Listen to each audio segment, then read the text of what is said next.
નમસ્તે મિત્રો, lecture number 12 માં આપનું સ્વાગત છે।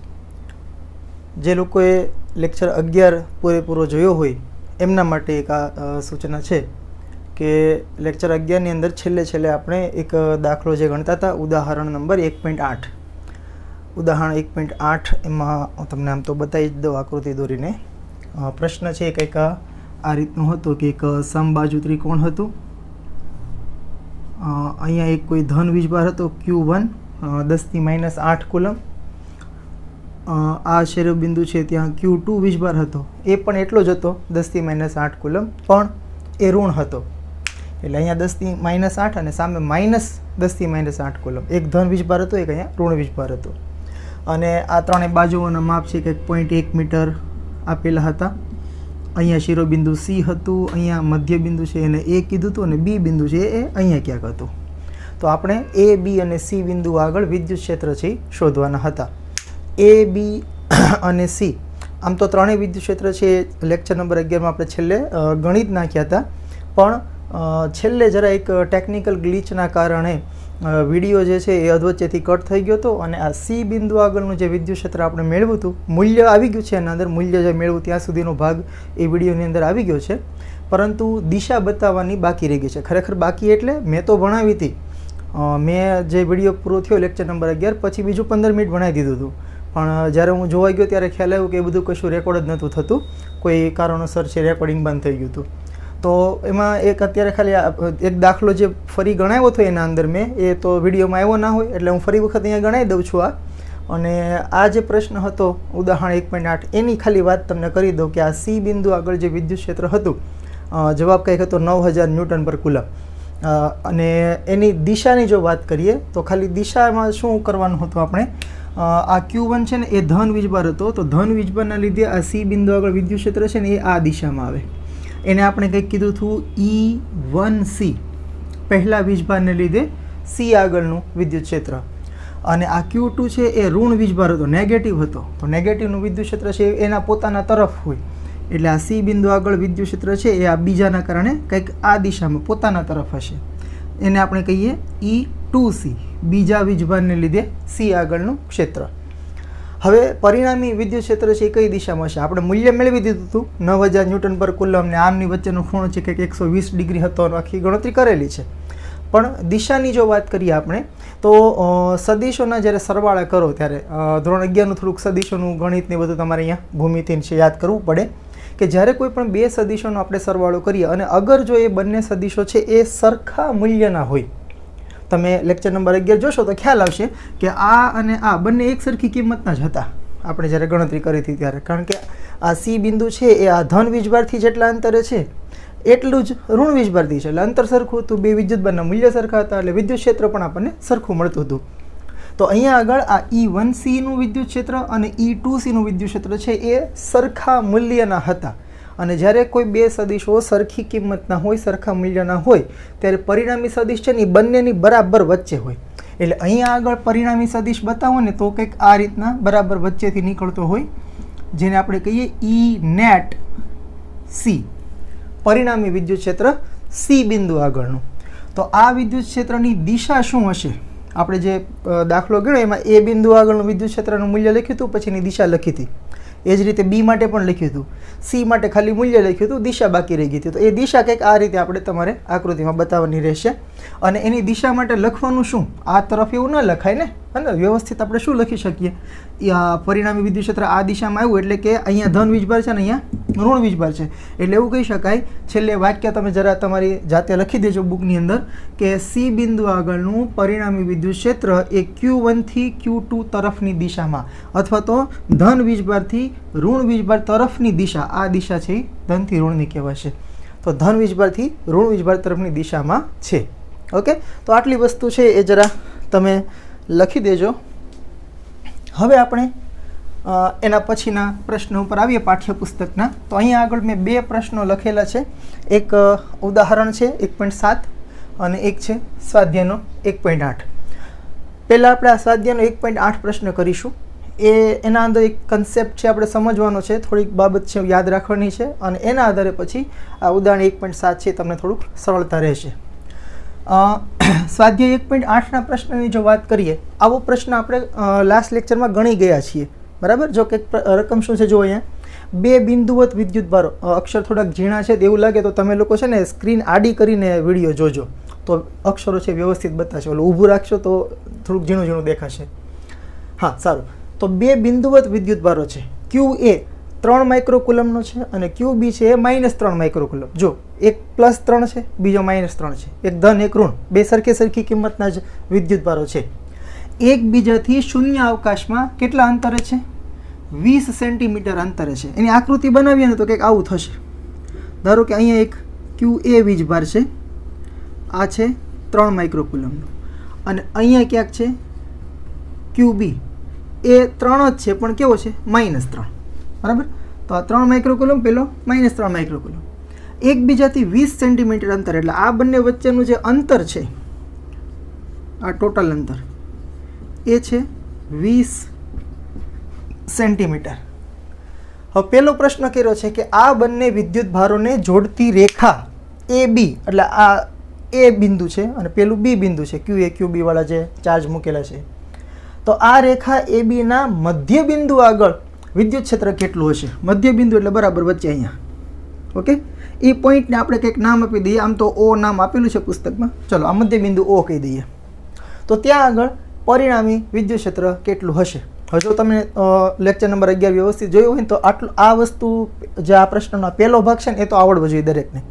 એટલે બને ને તો તમે અહીંયા વિડીયો પોઝ કરીને પહેલાં જાતે ટ્રાય કરો કે ક્યુ એના કારણે પહેલાં વિદ્યુત ક્ષેત્ર લખવાનું અહીંયા કેટલું હશે, પછી ક્યુ બીને કારણે કેટલું હશે એ લખવાનું, પછી બેની દિશાઓ જોવાની, એક જ દિશામાં આવતી સરવાળો, વિરુદ્ધ દિશામાં આવતી બાદબાકી, ખૂણા બનતા હોય તો પેલું આપણી પાસે સૂત્ર છે. તો એવું લાગે તો થોડી વાર પોઝ કરી અને ટ્રાય કરો.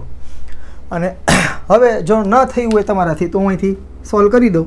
સૌથી પહેલાં તો આપણે શું લખીશું કે ભાઈ આ 2 વીજભાર છે ક્યુ એ અને ક્યુ બી ને લીધે ક્યાં આગળ આ મધ્ય બિંદુ જે છે, એટલે અહીંયા હું લખું એ બી રેખાના મધ્ય બિંદુ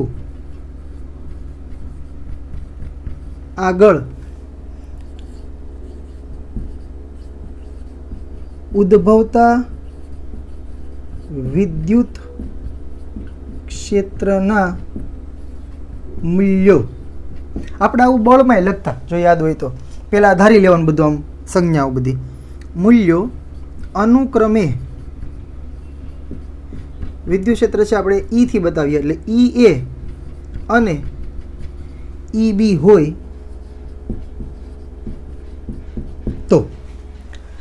તો ઈ એ અને ઈ બી વિદ્યુત ક્ષેત્ર છે આપણે ધારી લઈએ. હવે એની આપણે કિંમતો લખીએ. હવે જો આપણે આ ક્યુ વીજભારથી આ ઓ બિંદુ આગળનું વિદ્યુત ક્ષેત્ર શોધવાનું છે. ઓ બિંદુ એ બંને વીજભારને જોડતી રેખાનું મધ્ય બિંદુ છે. ટોટલ બે વચ્ચેનું અંતર આપ્યું છે 20 સેન્ટીમીટર. તો આટલું અંતર છે આ ક્યુ એ વીજભારથી લઈ અને મધ્ય બિંદુ સુધીનું, એ 10 થશે. એ રીતે પહેલા વીજભારથી પણ 10 સેન્ટીમીટરનું અંતર થશે. તો આ કોઈ એક વીજભાર હોય એનાથી અમુક અંતરે વિદ્યુત ક્ષેત્રનું સૂત્ર શું? તો આપણે લાસ્ટ લેક્ચરમાં આવા દાખલા ગણ્યા છે. તો એનું સૂત્ર થશે કે ક્યુ બાય આર સ્ક્વેર. એટલે અહીંયા હું લખું કે ક્યુ બાય, પહેલાં તો આર સ્ક્વેર લખી દઉં, બરાબર. હવે કયો વીજભાર છે અહીંયા? એ વીજભારના લીધે, એટલે કે ક્યુ એ, અને છેદમાં અંતર છે એ કોને ક્યાંથી ક્યાં સુધીનું? એથી લઈને ઓ બિંદુ સુધીનું. જો કે આવવાનું તો સરખું જ છે ને બધું, બે વીજભારે સરખા, અંતરે સરખું. એટલે ચલો કિંમતો મૂકીએ. કે એટલે 9 ગુણ્યા 10⁻9. પછી ક્યુ એ કેટલું? તો કે 3 માઇક્રો માટે 10⁻6. છેદમાં અંતર કેટલું? જો ટોટલ 20, મધ્ય બિંદુ છે એટલે 10 સેન્ટીમીટર થશે. તો 10 ગુણ્યા સેન્ટીમીટરને મીટરમાં કન્વર્ટ કરીએ એટલે 10⁻2 બાજુમાં આવે. હવે અહીંયા અંશમાં ખાલી 9 ગુણ્યા 3 છે એટલે 27. બાકીની ઘાતનું આપણે સાદુરૂપ આપીએ તો પહેલાં તો છેદમાં જુઓ, અહીંયા 10ની ઉપર કાંઈ નથી, 1 ઘાત તો કહેવાય જ. તો 10ની 1 ઘાત અને -2 ઘાત, +1 અને -2 આ બેનો સરવાળો કરો એટલે -1 ઘાત વધે. એ અંશમાં આવે તો +1 થાય. +1 અને અંશમાં જોવા જાવ તો આ +9 છે એટલે +10 ઘાત થઈ ટોટલ. અને અહીંયા છે -6, +10 ને -6 એટલે +4.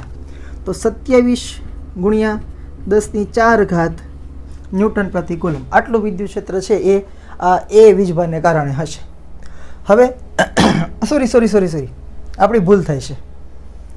છેદમાં આર સ્ક્વેર છે જો, એટલે આ જે અંતર છે ને એનો વર્ગ કરવાનો છે. ઓકે, તો ઘાતમાં શું ફેરફાર થશે? સારું થયું ને, ધ્યાન ગયું આપણું. ચાલો ફરી વખત, છેદમાં અહીંયા 10⁻1 છે અને -2 છે, એટલે પેલા આ બેન સાદું આપો એટલે 10⁻1 ઘાત થાય. એનો વર્ગ છે એટલે 10⁻2 થઈ જાય. બરાબર, ખ્યાલ આવે છે ને વસ્તુ? આ 10⁻1 છે, આ -2 છે, પહેલાં તો બેન ટોટલ કરી નાખો એટલે 10⁻1 ઘાત આવશે અને એનો વર્ગ છે, ઘાતની ઘાતનો ગુણાકાર, એટલે -1 × 2 કરો એટલે પાછું ફરી કેટલા થઈ જાય? 10⁻2 થઈ જશે ટોટલ. હવે 10⁻2 અંશમાં જ્યારે +2 અને +9 +11 ને માઇનસ છે એટલે +5. ઓકે, અહીંયા 4 ઘાત નહીં આવે, 5 ઘાત આવશે. બરાબર, સારું. ચલો આ કાઢી નાખો. હવે આ જ રીતે EB ગણીએ, આ જ રીતે EB બરાબર. તો EB માં આમ જો સૂત્ર લખવું જ લખી શકીએ આપણે કે KQB ભાગ્યા R², અહીંયા B થી O સુધીનું અંતર. પણ તમે જુઓ કે વીજભાર એ તે 3 માઇક્રોન છે અને અંતર એ 10 જ છે, એટલે આના જેવો જ જવાબ આવશે ને. એટલે હું ડાયરેક્ટ લખી દઉં અહીંયા 27 × 10⁵ ન્યૂટન પર કુલમ. ઓકે, આ બધી પ્રેક્ટિસ આપણે લાસ્ટ લેક્ચરમાં થઈ જ ગઈ છે, એટલે તમને આવડતું જ હોવું જોઈએ. હવે વાત કરીએ આપણે દિશાઓની. તો જો આ ધન વીજભાર છે, ધન વીજભારનું વિદ્યુત ક્ષેત્ર પોતાનાથી દૂર તરફ હોય, એટલે આ QA ના લીધે વિદ્યુત ક્ષેત્ર છે એ આ તરફ હશે, આમ. પછી આ QB છે એ ઋણ વીજભાર છે, તો એનું વિદ્યુત ક્ષેત્ર પોતાના તરફ, એટલે એનું વિદ્યુત ક્ષેત્ર પણ આ તરફ જ હોવાનું. એટલે બંને વિદ્યુત ક્ષેત્ર બેને અલગ અલગ તીરથી બતાવો તો આમ, ચલો બેના તીર એક જ દિશામાં ગયા, એક જ દિશામાં છે, એક જ દિશામાં હોય એટલે પરિણામી વિદ્યુત ક્ષેત્ર માટે શું કરે? તો કે સરવાળો. એટલે આપણે અહીંયા લખીએ કે ભાઈ EA અને EB કેવા છે? એક જ દિશામાં છે. તેથી પરિણામી વિદ્યુત ક્ષેત્ર લખવું હોય E નેટ, તો આપણે શું કરે? બંનેનો સરવાળો કરે, EA + EB. બે સરખી કિંમતના છે, બે એક દિશામાં છે, સરવાળો કરો એટલે ડબલ જ કરી નાખો ને. 27 દુ 54, 27 ને 27, 10⁵ તો કોમન રહી જશે. એટલે કે પરિણામી વિદ્યુત ક્ષેત્ર શું મળશે આપણને? E નેટ બરાબર 54 × 10⁵ ન્યૂટન પ્રતિ કુલમ. આ આપણને આ જે મધ્ય બિંદુ આપ્યું ત્યાં આગળનું પરિણામી વિદ્યુત ક્ષેત્ર મળશે. બરાબર, ઓકે. હવે આટલી વાત તો લગભગ બધાને આવડતી હોવી જોઈએ અને આમાં કોઈ ડાઉટ કદાચ હવે ન હોવો જોઈએ કોઈને. હવે આજે બીજો પ્રશ્ન છે ને એની વાત કરીએ.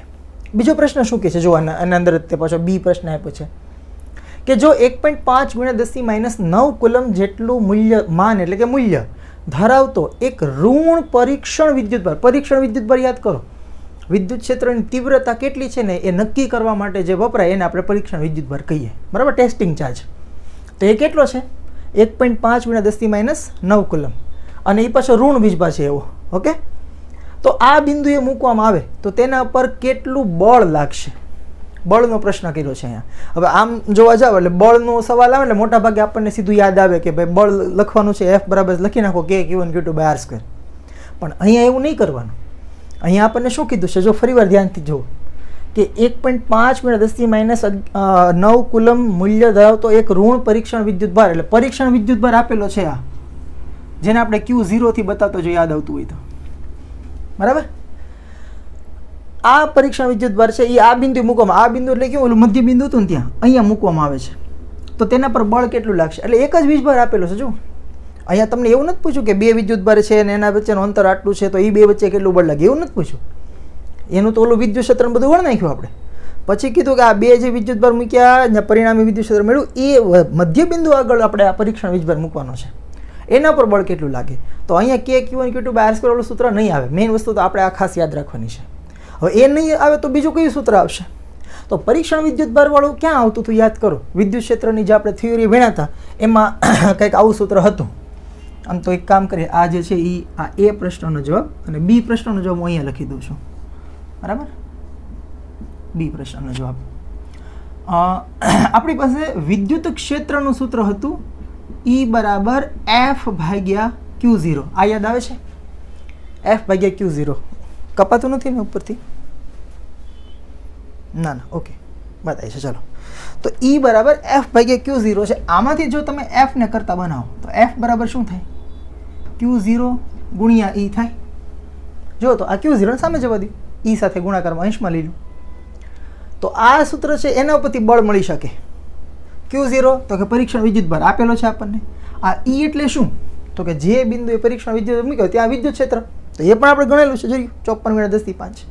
એટલે બંનેની કિંમત મૂકતા આપણને બળ મળશે F બરાબર પરીક્ષણ વિદ્યુતભાર છે એટલે 1.5 10⁻9 એને ગુણ્યા વિદ્યુત ક્ષેત્ર છે 54. જગ્યા બહુ ઘટે છે, એક જ મિનિટ. હા,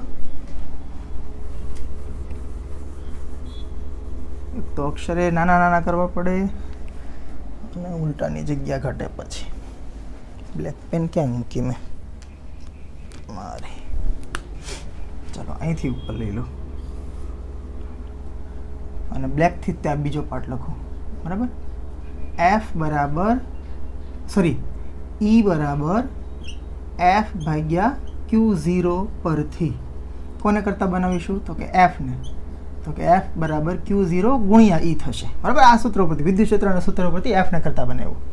હવે આપણે આમાં કિંમતો મૂકીએ તો F બરાબર Q0 છે 1.5 ગુણ્યા 10⁻9 એને ગુણ્યા 54. તોય તે જગ્યા ઘટે, કંઈ વાંધો નહીં. અહીંયા નીચે લખી દો. ચલો ને, 54 × 10⁵. હવે આ 54 અને 1.5નો ગુણાકાર કરીએ આપણે તો 54 એકા 54 અને 54 ગુણ્યા 0.5 હજી બાકી ને, એટલે 54 અડધા 27, 54 ને 27 81. એટલે કે આ બેનો ગુણાકાર થશે 81 ગુણ્યા 10 ની કેટલી ઘાત થાય? જો આ +5 છે ને -9, +5 અને -9 એટલે -4 ઘાત. તો 10⁻4 અને બળનો એકમ ન્યૂટન. ચાલો, માંડ સમાણું. હે ઓકે, ચાલો. તો આ પ્રશ્નનો A વાળો ભાગ અહીંયા છે અને B વાળો ભાગ અહીંયા છે ને, એ તો જોઈ લેજો જરા, છેલ્લે પાછા કન્ફ્યુઝ ન થતા ક્યાંથી ક્યાં જવું એમ. સારું, તો આટલું બળ લાગશે.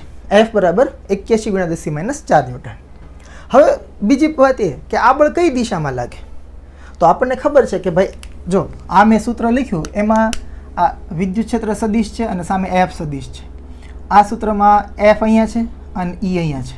બરાબર, તો વિદ્યુત ક્ષેત્રની તીવ્રતા જે છે એ કઈ દિશામાં હોય તો એના માટે આપણે લાસ્ટ લેક્ચરમાં પ્રેક્ટિસ કરી હતી. ત્યાં એવું કીધું હતું કે ભાઈ વીજભાર ઉપર જે બળ જે દિશામાં લાગતું હોય ને એ દિશામાં વિદ્યુત ક્ષેત્ર હોય. ટૂંકમાં વિદ્યુત ક્ષેત્ર અને બળ બે એક દિશામાં હોય. ઓકે, હવે અહીંયા આગળ આપણે બળ લખ્યું છે F બરાબર Q0 ગુણ્યા E. કિંમત મળી આપણને 81 × 10⁻4 ન્યૂટન. હવે દિશા કઈ હશે? તો દિશા માટે આપણે આકૃતિ ઉપર જઈએ તો આકૃતિમાં આ જે મધ્ય બિંદુ છે ને અહીંયા, પહેલાં તો ત્યાં વિચારો પરિણામી વિદ્યુત ક્ષેત્ર ક્યાં હતું? તો પરિણામી વિદ્યુત ક્ષેત્ર હતું આમ. બરાબર, આ બાજુ. ત્યાં આગળ આપણે કયો વીજભાર મૂક્યો? આવડો આ 1.5 × 10⁻9 કુલમ વાળો. પણ એ ભઈલો કેવો છે? ઋણ વીજભાર છે. એટલે અહીંયા છે ને આપણે નેગેટિવ વિદ્યુત ભાર મૂકેલો છે. હવે આ વસ્તુ ખાસ ધ્યાન રાખજો બધા, હું જે બોલું છું ને હવે મધ્ય બિંદુ આગળ પરિણામી વિદ્યુત ક્ષેત્ર હતું ક્યાં? આ તરફ, એટલે કે ધનથી ઋણ તરફ હતું. આ ખાસ યાદ રાખજો, પરિણામી વિદ્યુત ક્ષેત્ર આમ હતું. હવે ત્યાં આગળ આપણે કેવો વિદ્યુતભાર મૂક્યો? ઋણ વીજભાર મૂક્યો. હવે આ ઋણ વીજભાર ઉપર બળ કઈ દિશામાં લાગશે? તો તમે વિચારો કે જે રીતે આપણે વિદ્યુત ક્ષેત્રમાં દિશા નક્કી કરતા હતા હવે બળની દિશા નક્કી કરી લઈએ કે અહીંયા વચ્ચે આપણે જે ઋણ વીજભાર મૂક્યો એ ઋણ વીજભારને આ એ બિંદુવાળો વિદ્યુતભાર છે એ કઈ દિશામાં બળ લગાડશે? તો આ એ બિંદુવાળો વિદ્યુતભાર છે એ કેવો હતો? +3 માઇક્રોકુલમ, એટલે કે ધન હતો. મધ્ય બિંદુએ મૂક્યો છે એ કેવો છે? ઋણ છે. આ ધન અને અહીંયા ઋણ બંને વચ્ચે શું થાય? તો કે આકર્ષણ થાય. આકર્ષણ થાય એટલે કે પોતાના તરફ ખેંચાય. એટલે કે આ QA વાળો વિદ્યુતભાર છે એ ઓલા મધ્ય બિંદુએ જે આપણે ઓલો ટેસ્ટિંગ ચાર્જ મૂકીએ એને પોતાના તરફ ખેંચશે, આકર્ષણ કરશે. ઓકે, તો આ QA ને લીધે આ નેગેટિવ જે વીજભાર છે એના ઉપર જે બળ લાગે એ આ દિશામાં છે. બરાબર, એને હું FA કહી દઉં, એને લીધે લાગતું બળ. બરાબર, હવે વાત કરીએ પહેલાં ઋણ વીજભારની. તો QB ઉપર જે ઓલો ઋણ વીજભાર છે એ કઈ દિશામાં બળ લગાડે? તો કે ભાઈ QB પોતે ઋણ છે. કેન્દ્રમાં મૂક્યો વીજભાર જે આપણે પરીક્ષણ વાળો એ પણ ઋણ છે. આ બંને વચ્ચે શું થવાનું? તો કે અપાકર્ષણ, કારણ કે બંને ઋણ છે. તો અહીંયા ક્યુ બી છે, અહીંયા મધ્ય બિંદુએ ઓલો ઋણ વીજભાર મૂક્યો ટેસ્ટિંગ ચાર્જ, તો આ ક્યુ બી આને અપાકર્ષણ કરશે. અપાકર્ષણ કરશે એટલે પોતાનાથી દૂર ધકેલશે. એટલે કે આ ભાઈ આ વચ્ચેના જે મધ્ય બિંદુએ વીજભાર મૂક્યો એને આ તરફ બળ લગાડશે. તો અહીંયા આગળ એ બળ તમે બતાવો તો એફ બી પણ આ દિશામાં જવું, બરાબર. એફ બી, એફ એ પણ આમ હતું, એફ બી આમ હતું, બે બળ આમ જ આવ્યા. ક્યુ એ છે એ એને ખેંચે છે અને ક્યુ બી છે એ ધક્કો મારે છે. તો પરિણામી બળ આ દિશામાં, ઓલો વચ્ચે જે ચાર્જ મૂક્યો છે આપણે એ આમ વયો જશે, ખ્યાલ છે, આ તરફ જતો રહેશે. તો અહીંયા આગળ આપણે એવું કહી શકીએ કે આ બળ ક્યાંથી ક્યાં? ક્યુ બી થી ક્યુ એ તરફ છે, અથવા બીજી શું દિશા કહી શકાય? ચલો ક્યુ બી આમ છે, ક્યુ એટલે ક્યુ બી થી ક્યુ એ કીધી દીધું આપણે. અથવા બીજું શું કહી શકાય? તો કે મધ્ય બિંદુ આગળ પરિણામી વિદ્યુત ક્ષેત્ર કઈ દિશામાં હતું? પેલી બાજુ. ધનથી ઋણ હતું. વિદ્યુત ક્ષેત્ર હંમેશા ધનથી ઋણ હોય, બરાબર. આ બાજુ ધન વીજભાર, પેલી બાજુ ઋણ વીજભાર. તો પરિણામી વિદ્યુત ક્ષેત્ર આમ આવ્યું. જો બેના વિદ્યુત ક્ષેત્ર પેલી બાજુ હતા તો બળ ક્યાં આવ્યું? આ તરફ આવ્યું. એટલે આપણે આવું લખી શકીએ કે આ બળ વિદ્યુત ક્ષેત્રની વિરુદ્ધ દિશામાં છે. વિદ્યુત ક્ષેત્ર આમ હતું પરિણામી, તો પરિણામી બળ આમ આવ્યું. ઓકે. પણ આવું શા માટે થયું? કારણ કે જે વચ્ચે આપણે વિદ્યુતભાર મૂક્યો ને નેગેટિવ હતો. અગર ધન વીજભાર મૂક્યો હોત તો આપણને પ્રશ્નમાં અહીંયા એવું કીધું ને ઋણ, એના જગ્યાએ એવું કીધું તો 1.5 × 10⁻9 કુલમનું મૂલ્ય ધરાવતો ધન વીજભાર મૂકેલો છે વચ્ચે મધ્ય બિંદુ આગળ, તો બળ કઈ તરફ લાગે? તો વિચારો, આ બાજુ ધન હતો, અહીંયા ઓલો ક્યુ બી ઋણ હતો, અને વચ્ચે આપણે હવે જો ધન વીજભાર હોય તો વિચારો, તો ધન હોય તો આ ધન ને આ ધન, આ બે વચ્ચે અપાકર્ષણ થાત. એટલે ક્યુ એ જે છે ને એ આ વચ્ચેના ધન વીજભારને આમ ખસેડે, અપાકર્ષણ કરે, બરાબર. જે અહીંયા આપણને આમ ખેંચે છે ને, ઋણ વીજભારને પોતાના તરફ ખેંચે, પણ ધન વધતો પોતાનાથી દૂર ધકેલે, એટલે આમ બળ લગાડે. હવે અહીંયા ક્યુ બી છે કેવો વીજભાર? તો કે ઋણ અને આ ધન એ બે વચ્ચે પાછું આકર્ષણ થાય, એટલે ઋણ છે ને એ આમ ખેંચે, તો બે બળ આ બાજુ લાગતા હોત, બરાબર. એટલે કે વિદ્યુત ક્ષેત્રની દિશામાં બળ લાગતું હોય. તો અહીંયા આગળથી આપણે એક આ સુવર્ણ વાક્ય યાદ રાખવાનું છે કે વિદ્યુત ક્ષેત્રની અંદર જો તમે ધન વીજભારને મૂકો તો એના ઉપર લાગતું બળ વિદ્યુત ક્ષેત્ર જે દિશામાં હોય ને એ જ દિશામાં લાગે. અગર ઋણ વીજભાર મૂકવામાં આવે વિદ્યુત ક્ષેત્રની અંદર તો એના ઉપર જે બળ લાગે ને વિદ્યુત ક્ષેત્ર કરતાં વિરુદ્ધ દિશામાં હોય. ઓકે. તો આ આપણા સ્વાધ્યાયના પ્રશ્નનું સોલ્યુશન છે. આઈ હોપ કે વ્યવસ્થિત દેખાતું હશે. જગ્યાના અભાવે મેં થોડું બહુ ઝીણું કરી દીધું છે, પણ આમ તો ચલો વાંધો નથી, બહુ વ્યવસ્થિત દેખાય છે. ચલો આડી સ્ક્રીન રાખજો, મેં કીધું એમ, બરાબર. ઓકે, સારું. તો મેન આમાં મેં જે તમને કીધું એ વાક્ય ખાસ આપણે આ પ્રશ્ન ઉપરથી યાદ રાખવાનું છે કે વિદ્યુત ક્ષેત્રની અંદર ધન વિદ્યુતભાર જો મૂકવામાં આવે તો એના ઉપર લાગતું બળ ક્ષેત્રની દિશામાં, જે દિશામાં વિદ્યુત ક્ષેત્ર હોય એ દિશામાં બળ લાગે ધન વીજભાર ઉપર. અને જો ઋણ વીજભાર છે વિદ્યુત ક્ષેત્રમાં મૂકવામાં આવે તો એના ઉપર લાગતું બળ વિદ્યુત ક્ષેત્ર કરતાં વિરુદ્ધ દિશામાં હોય, જે આપણે આ પ્રશ્નમાં જોઈ શકીએ છીએ, બરાબર. સારું. હવે આ જે કન્સેપ્ટ મેં તમને કીધું એના આધારે આપણે આ ઉદાહરણ 1.7 ગણવાનું છે. ઉદાહરણ 1.7ની રકમ પહેલાં જોઈ લઈએ. શું કહે છે કે એક ઇલેક્ટ્રોન, અચ્છા ઇલેક્ટ્રોન કેવો છે, ધન કે ઋણ? ઋણ વીજભારિત, બરાબર. આ ખાસ તમને યાદ રહેવું જોઈએ. તો એક ઇલેક્ટ્રોન એટલે કે ઋણ વીજભારવાળો કણ કેટલા વિદ્યુત ક્ષેત્રમાં? તો કે 2 × 10⁴ ન્યૂટન પ્રતિ કુલમના નિયમિત વિદ્યુત ક્ષેત્રમાં 1.5 સેન્ટીમીટર જેટલા અંતરનું પતન પામે એટલે નીચે પડે છે. આકૃતિ એ, જો અહીંયા આકૃતિ એ આપેલી છે, જો આકૃતિ એ, એમાં તમે જુઓ અહીં નીચે બધે ધન વીજભાર આપેલા જો છે, બધા પ્લસ, ઉપર તરફ માઇનસ. તો ધન વીજભાર હોય સામે માઇનસ વીજભાર હોય તો વિદ્યુત ક્ષેત્ર છે ધનથી ઋણ હોય. જેમ આપણે ઓલા પ્રશ્ન જોયું તો અહીંયા વિદ્યુત ક્ષેત્ર ઓલરેડી બતાવી દીધું તૈયાર. તો વિદ્યુત ક્ષેત્ર છે ઉપર છે, આ તીર બતાવ્યા ને વિદ્યુત ક્ષેત્ર દર્શાવે છે.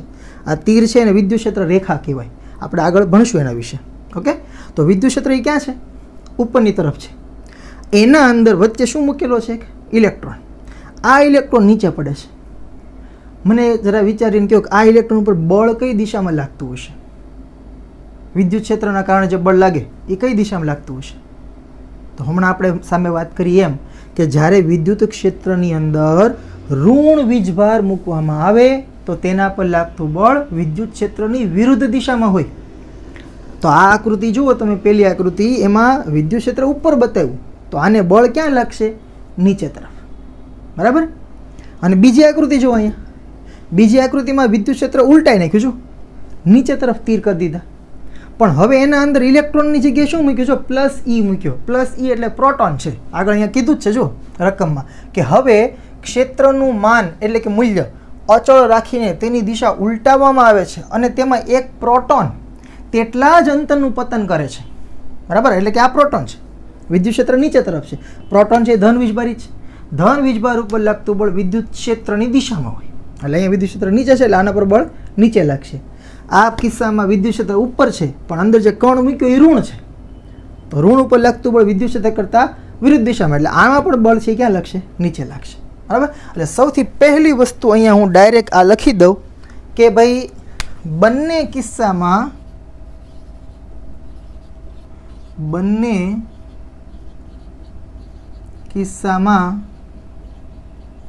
લાગતા વિદ્યુતીય બળો, ચાલો બહુવચન લખી દઈએ, ક્યાં છે? નીચે તરફ, અથવા તો આપણે ફિઝિક્સની ભાષામાં કહીએ તો અધો દિશામાં છે, બરાબર. હવે આ બળના કારણે બે કણ છે નીચે આવે છે. અચ્છા, ઘણાને કદાચ અહીં પ્રશ્ન થશે કે આ વિદ્યુતીય બળના કારણે ઇલેક્ટ્રોન ને પ્રોટોન નીચે આવે એવું જરૂરી થોડું છે? વિદ્યુત ક્ષેત્ર ન હોત તો એ થોડા હવામાં લટકાઈ રહેવાના હતા? વિચારો છે. અહીંયા આપણને પ્રશ્નમાં એવું કીધું કે વિદ્યુત ક્ષેત્ર છે, આમ પહેલી આકૃતિમાં ઉપર તરફ વિદ્યુત ક્ષેત્ર છે, બીજી આકૃતિમાં દિશા ઉલટાઈ નાખી, વિદ્યુત ક્ષેત્ર રાખેલું છે, પહેલામાં ઇલેક્ટ્રોન મૂક્યો, ઇલેક્ટ્રોન ઋણ છે એટલે વિદ્યુત ક્ષેત્ર કરતાં વિરુદ્ધ દિશામાં એના ઉપર વિદ્યુતીય બળ લાગે નીચે તરફ. આમાં ધન વીજભાર છે એટલે ક્ષેત્રની દિશામાં બળ લાગે, તો કે નીચે તરફ, બંનેમાં નીચે તરફ બળ લાગે છે અને એના કારણે આ 1.5 સેન્ટીમીટર જેટલું અંતર છે એ કાપે છે, પતન પામે છે. પતન પામે એટલે ઓલું આપણે 11માં મુક્ત પતન એવું આવતું ને, યાદ હોય તો તમને, હે ને, શરૂઆતનો વેગ 0 ને એવું બધું લઈ લેતા આપણે, તો એવી જ કંઈક આ વાત છે. પણ અહીંયા મેઇન વસ્તુ એ છે કે માની લો કે વિદ્યુત ક્ષેત્ર ન હોત તો કદાચ આપણને એવું કહી દે કે એક ઇલેક્ટ્રોન છે અને એક પ્રોટોન છે અને સામે સીધે મૂકી દઈએ આપણે, 1.5 સેન્ટીમીટર છે એટલે બે નીચે આવે છે, બેન કેટલો ટાઈમ લાગશે ગણ નાખો. તો ધોરણ 11માં આપણે આવા પ્રકારના પ્રશ્ન ગણતા, જો તમને યાદ આવતું હોય તો, કે એક વસ્તુને તમે મુક્ત પતન કરાવો એટલે શરૂઆતમાં વેગ 0 છે, પછી અંતર કેટલું કાપ્યું, એના માટે કેટલો ટાઈમ લાગશે, પછી મુક્ત પતન કરાવતા ત્યારે પ્રવેગ તરીકે આપણે ગુરુત્વ પ્રવેગ લેતા, યાદ કરો. એટલે તરત આ પ્રશ્ન થવો જોઈએ કે વિદ્યુત ક્ષેત્ર કદાચ ન હોત ને તોય બે નીચે પડવાના જ હતા, ગુરુત્વ પ્રવેગ તો લાગતો જ હોય, તો ગુરુત્વ પ્રવેગના કારણે નીચે આવવાના જ હતા ને. તો આ વધારાનું બળ લગાડવાનું બધી માથાકૂટ શા માટે કરે છે? તો એ વસ્તુ હમણાં હું તમને રસ્તામાં પાછો સમજાવું, હમણાં આપણે જઈએ ને ત્યારે, બરાબર. જોતા રહેજો, ખાસ ધ્યાનથી જોજો બધા કે વિદ્યુત ક્ષેત્રનો જો આપણે શા માટે ઉલ્લેખ કરીએ છીએ, ગુરુત્વાકર્ષણનો કેમ કે ઉલ્લેખ જ ન કર્યો, એ હમણાં તમને ખ્યાલ આવશે. હવે જો બંને કિસ્સામાં બળ તો નીચે લાગે જ છે, બરાબર. તો અહીંયા હું એવું કહી દઉં કે ભાઈ ક્યુ વિદ્યુત ભારિત કણ પર વિદ્યુત ક્ષેત્રને લીધે લાગતું બળ. હવે હું પહેલાં તો સૂત્ર લખી નાખું, F બરાબર QE.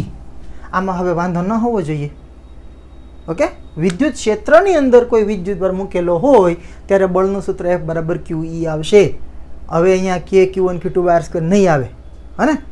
હમણાં જે આપણે આ દાખલામાં ઉપયોગ કર્યો હતો ને F બરાબર QE, તો હવે આ સૂત્ર યાદ રાખવાનું. જ્યારે વિદ્યુત ક્ષેત્ર આપેલું હોય એમાં વિદ્યુત ભાર મૂકવામાં આવે તો બળનું સૂત્ર F બરાબર QE લખશું. હવે બીજી એક વસ્તુ આપણને સૌને ખબર છે કે ભાઈ F બરાબર MA. F બરાબર શું લખાય? MA. તો આ F ની જગ્યાએ હું MA લખી દઉં. MA બરાબર શું થશે? QE. F ની જગ્યાએ મેં MA લખ્યું, બરાબર. આના પરથી હું પ્રવેગને કરતા બનાવું તો તેથી A બરાબર શું થાય? QE ભાગ્યા M, સમીકરણ 1, ઓકે.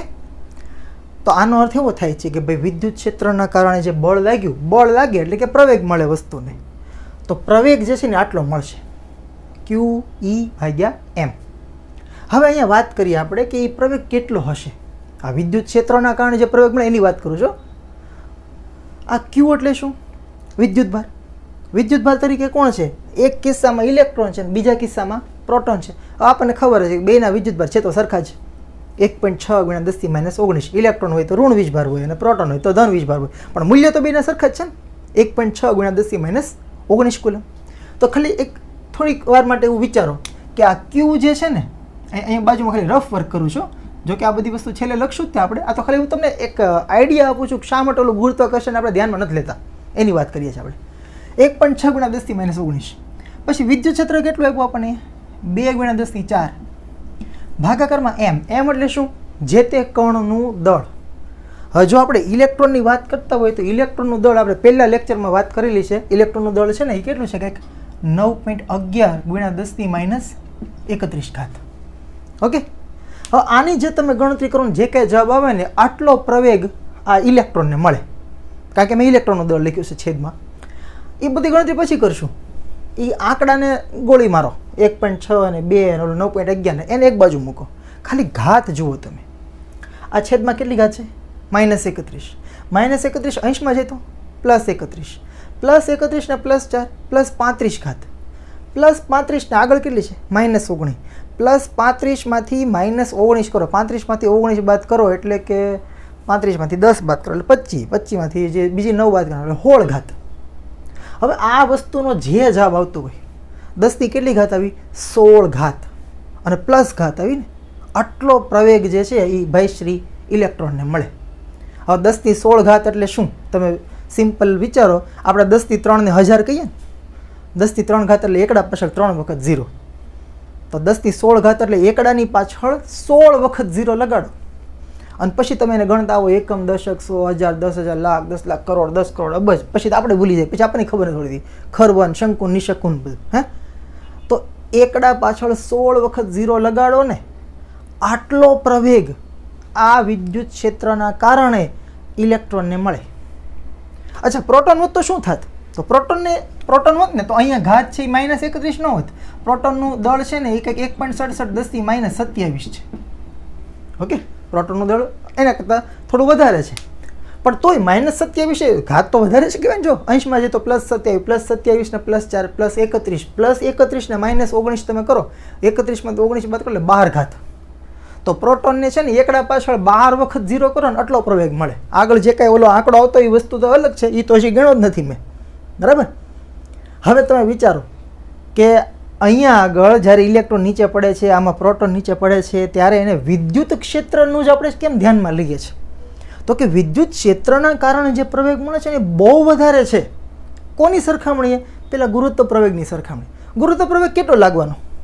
9.8, ખાલી 9.8. એને કદાચ 10 ગણ નાખો, હાલો 9.8 ને રાઉન્ડ ઓફ કરીને 10 કરી દો, તો એ 10 ની 1 ઘાત છે. ખ્યાલ આવે છે વાત? અને આ વિદ્યુત ક્ષેત્રના કારણે તો કે આ ઇલેક્ટ્રોનને 10 ની 16 ઘાત, પ્રોટોનને 10 ની 12 ઘાત, તો ઓલા 10 ની સામે આ 10 ની 12 ઘાત બહુ વધારે કિંમત કહેવાય. એટલે આપણે ગુરુત્વાકર્ષણની અસરને આમાં ક્યાંય ધ્યાનમાં લેતા જ નથી. માત્ર ને માત્ર કોને ધ્યાનમાં લઈશું આપણે? વિદ્યુત ક્ષેત્ર. કારણ કે ગુરુત્વાકર્ષણનો જે પ્રવેગ મળે, એના ગુરુત્વ પ્રવેગ જે મળે એની સરખામણીએ વિદ્યુતીય બળના કારણે પ્રવેગ છે બહુ વધારે મળે છે, બરાબર. એટલા માટે માત્ર આપણે આ વિદ્યુતીય બળને ધ્યાનમાં લેવાનું છે, ઓલું ગુરુત્વીય બળને, ગુરુત્વાકર્ષણ બળને ધ્યાનમાં લેવાનું નથી, કારણ કે બહુ ઓછું હશે, બરાબર. સારું, ચાલો હવે પાછા આપણે મુદ્દા ઉપર આવીએ, આપણી ગણતરી ઉપર. તો આપણે એવું કીધું કે ભાઈ આ જ્યારે કોઈ એક વીજભાર હોય, Q વીજભાર, એને તમે વિદ્યુત ક્ષેત્રમાં મૂકો તો F બરાબર QE બળ લાગે, F બરાબર ma લખાય ને A બરાબર આવું કંઈક લખી શકાય. આપણે અહીંયા શોધવું છે શું? સમય. અને બીજી વાત કે આપણને પ્રશ્નમાં અંતર આપી દીધું છે. હવે આમ જોવા જાવ, આ વિદ્યુત ક્ષેત્ર છે અને આ છે અંતર, બરાબર. અને મેળવવાનું છે આપણે દરેક કિસ્સામાં પતન માટે લાગતો સમય T શોધવાનો છે. તો હવે તો થોડો ઘણો તમને આઈડિયા આવવો જોઈએ કે ધોરણ 11 ની અંદર આ પ્રકારના પ્રશ્ન આપણે ગુરુત્વાકર્ષણને ધ્યાનમાં રાખીને ગણતા હતા કે ભાઈ એક વસ્તુ છે ને મુક્ત પતન કરાવો, અમુક અંતર કાપે, કેટલો ટાઈમ લાગશે. તો આપણે એવું વિચારતા આપણી પાસે શું શું છે, પતન કરાવો એટલે શરૂઆતનો વેગ 0 કહી દો તમે, પછી પ્રવેગ તો જ્યારે 11મા ધોરણમાં ગણતા ત્યારે આપણે ગુરુત્વ પ્રવેગ કહેતા. અહીંયા પ્રવેગ તરીકે આ હશે જે કંઈ કિંમત આવશે એ. એટલે આપણી પાસે પ્રવેગ છે એવું માની લો અત્યારે આમાં આંકડા મૂકશો એટલે પ્રવેગ મળી જશે આપણને. એટલે પ્રવેગ છે આપણી પાસે, શરૂઆતનો વેગ 0 છે, અંતર આપી દીધું છે કેટલું કાપવાનું છે, બેયને 1.5 સેન્ટીમીટર જેટલું જ અંતર કાપવાનું છે. ઇલેક્ટ્રોનને એટલું પડે છે, પ્રોટોનને એટલું જ પડવાનું છે, બરાબર. અને મેળવવાનો છે સમય. તો અચળ પ્રવેગી ગતિના જે આપણી પાસે 3 સમીકરણો હતા એમાંથી કયું સમીકરણ લાગુ પડે? અંતર આપેલું છે, સમય મેળવવાનો છે, પ્રવેગને બધું છે. તો અંતર ને સમય બે વસ્તુ આવતી હોય ને એવું સમીકરણ હતું બીજું, યાદ આવતું હોય તો તમને. તો એ જે સમીકરણ હતું એ અહીંયા હું લખી દઉં છું.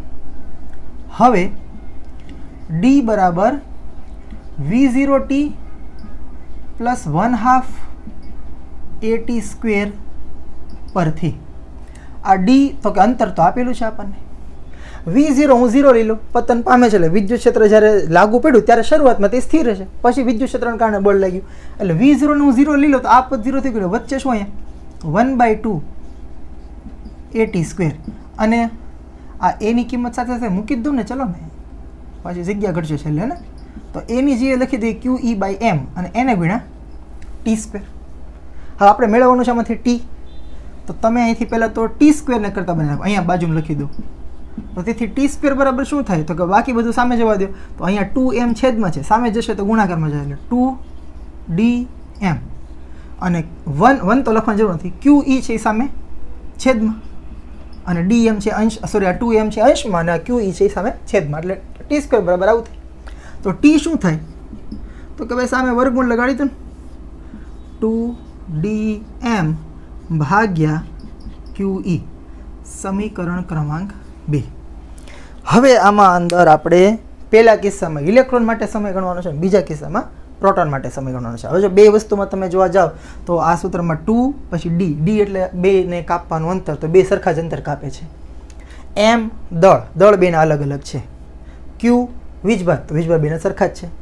e વિદ્યુત ક્ષેત્ર, તો વિદ્યુત ક્ષેત્ર બે કિસ્સામાં સરખું જ આપેલું છે, ખાલી બીજા કિસ્સામાં દિશા ઉલટાવી છે પણ માન તો એનું, મૂલ્ય તો એનું જ રાખ્યું છે. એટલે માત્ર m ઉપર જ આધાર રહ્યો ટાઈમ કેટલો લાગશે, બરાબર. ચાલો તો અહીંયા આપણે ગણતરી કરીએ. પહેલાં હું લખું ઇલેક્ટ્રોનને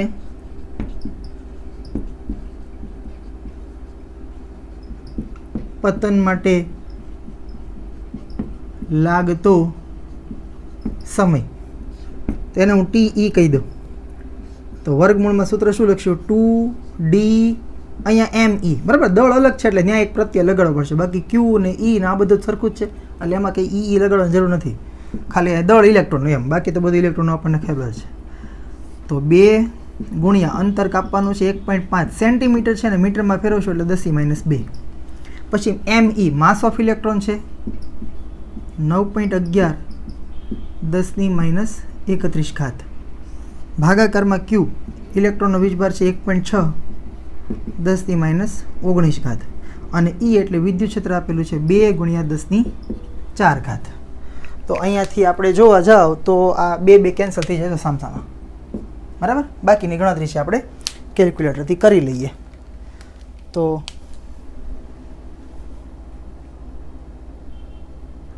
1.5 ગુણ્યા 9.11, બરાબર.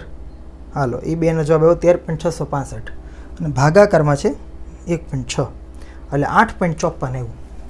તો તેથી TE બરાબર વર્ગમૂળ છે હજુ બાકી 8.54 ગુણ્યા 10 કેટલી ઘાત આવશે જુઓ. આ છે +4 અને આ છે -19, +4 ને -19 એટલે -15. -15 અંશમાં જાય એટલે +15. હવે અંશમાં જોવા જાઓ તો -31 અને અહીંયા -2 એટલે -33 હતી ને +15 આવી ઓલી છેદમાંથી ધન થઈને, તો -33 ને +15 એટલે -18 રહેશે. ઓકે. હવે વર્ગમૂળ કાઢી નાખીએ. હવે વર્ગમૂળ કાઢવામાં સારું છે કે ઘાત બેકી સંખ્યામાં છે, બેકી સંખ્યા ન હોય તો પહેલાં બેકી સંખ્યા કરવી પડે, પણ અહીંયા તો છે જ એટલે તકલીફ નથી કાંઈ. તો પહેલાં હું 8.54નું વર્ગમૂળ કાઢું, 2.92 આવ્યું, 2.92 અને -18 છે એનું વર્ગમૂળ કાઢો, વર્ગમૂળ કાઢો ઘાત અડધી થઈ જાય એટલે -9 અને સેકન્ડ. તો ઇલેક્ટ્રોનને લાગતો સમય છે એ આવશે 2.92 ગુણ્યા 10-9 સેકન્ડ. ઓકે, સારું. હાલો હવે પ્રોટોન માટે તો પ્રોટોનમાં ખાલી બદલશે શું? આ દળ બદલશે, બરાબર ને? જાતે ગણવાનું ટ્રાય કરો, હાલો પોઝ કરીને પછી જોવો અહીંયા. તો પ્રોટોન માટે અહીંયા હું લખી નાખું TP, તો સૂત્ર આવશે વર્ગમૂળમાં 2DMP ભાગ્યા Q અને E. બાકી બધું સરખું છે, ખાલી દળ જ બદલવાનું છે આપણે.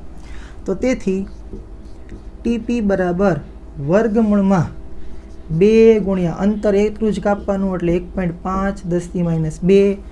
માસ ઓફ પ્રોટોન છે 1.67 10⁻27 ભાગાકારમાં વિદ્યુતભાર છે 1.6 10⁻19 અને વિદ્યુત ક્ષેત્ર છે 2 × 10⁴. તો અહીંયા ત્યાં બે કેન્સલ કરી દો પહેલાં, અને બાકીનું છે એ આપણે કેલ્ક્યુલેટરની હેલ્પ લઈએ. તો 1.5 ગુણ્યા 1.67 એટલે 2.505 એવું ભાગ્યા 1.6 એટલે 1.5656 એવું એવું મારે, બરાબર? ઓહો, અહીંયા લખી દો 1.5656 છે ને, ચાલો લખી દઈએ 5656. એને ગુણ્યા 10ની કેટલી ઘાત થઈ? તો અહીંયા જો અંશમાં -27 ને -2 એટલે -29, છેદમાં +4 -19 એટલે -15, અંશમાં જાય તો +15, -29 + 15 એટલે -14 ઘાત રહેશે અહીંયા 10⁻14, બરાબર?